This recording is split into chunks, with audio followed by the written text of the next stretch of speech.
بسم اللہ الرحمن الرحیم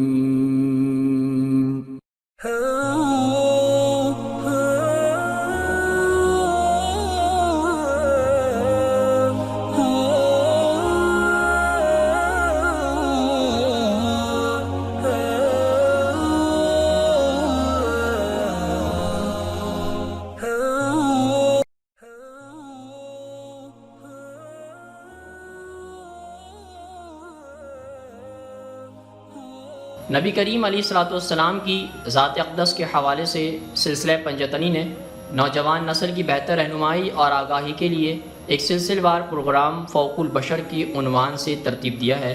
آج ہم انشاءاللہ اس سلسلے کی اگلی قسط کا آغاز کرتے ہیں۔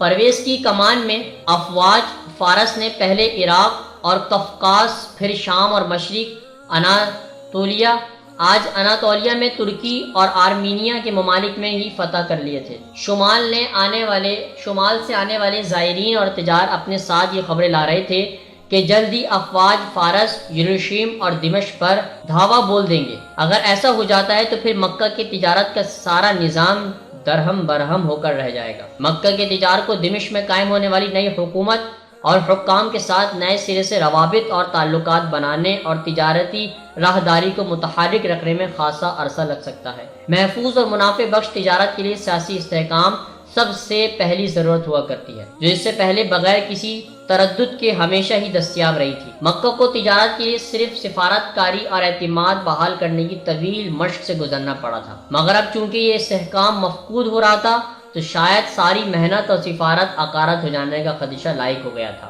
نبی کریم علیہ الصلوۃ والسلام اپنے گرد بڑھتی ہوئی اس سیاسی اور معاشی بے یقینی سے یقیناً آگاہ تھے۔ کعبے کے احاطے میں حالت حاضرہ کا تزکیہ 24 گھنٹے جاری رہتا تھا۔ اسی طرح مکہ کے تجار کونسل کا تقریباً وقت شمال میں دمشق کی جانب روانہ کیے جانے والے تجارتی قافلوں کی حفاظت اور منزلت بارے غور و فکر میں ہی صرف ہوتا تھا، یعنی یہ انجمن ممکنہ طور پر بدتر ہو جانے والے حالات سے نپٹنے میں مشغول رہتی تھی، لیکن ان تیاریوں اور غور و فکر میں آپ علیہ الصلوۃ والسلام کو شامل نہیں کیا جاتا تھا، کیونکہ اول تو آپ علیہ الصلوۃ والسلام مکہ کے قیادتی کردار میں نہیں تھے، پھر حرا کی پہاڑی پر پیش آنے والے واقعے کے بعد سے آپ علیہ الصلوۃ والسلام کے لیے ذاتی طور پر بطور آڑتی تجارتی سرگرمیاں جاری رکھنا تقریباً ناممکن ہو چکا تھا۔ اللہ کے نبی علیہ السلام خود کو اس کام کے لیے نہ تو توانا اور قابل پاتے تھے، بلکہ آپ علیہ السلام کی تجارت میں دلچسپی بھی ختم ہو کر رہ گئی تھی۔ بجائے اب آپ علیہ السلام حرا کی پہاڑی پر زیادہ سے زیادہ وقت گزارنے لگے۔ ان کو یہ امید تھی کہ وہ آسمانی الہامی آواز جو گم ہو کر رہ گئی تھی کسی روز ایک بار پھر آپ علیہ السلام سے مخاطب ہو گئی۔ آپ علیہ السلام کو ہر روز طلوع ہونے والی نئے صبح کے ساتھ مایوسی کا منہ دیکھنا پڑتا، شاید شدید ناکامی کا احساس اور دل کو توڑ دینے والی آگاہی کا سامنا کرنا پڑتا کہ شاید آپ علیہ السلام کا اس بابت پہل گمان یعنی جنوں کا شکار ہونے والی بات غالباً درست تھی۔ معزز دوستو، آج کی گفتگو کا اختتام ہوا۔ انشاءاللہ کل آپ سے پھر ملاقات کریں گے ایک نئے ذکر اور فکر کے ساتھ۔ اپنا بہت سارا خیال رکھیے گا۔ اللہ حافظ۔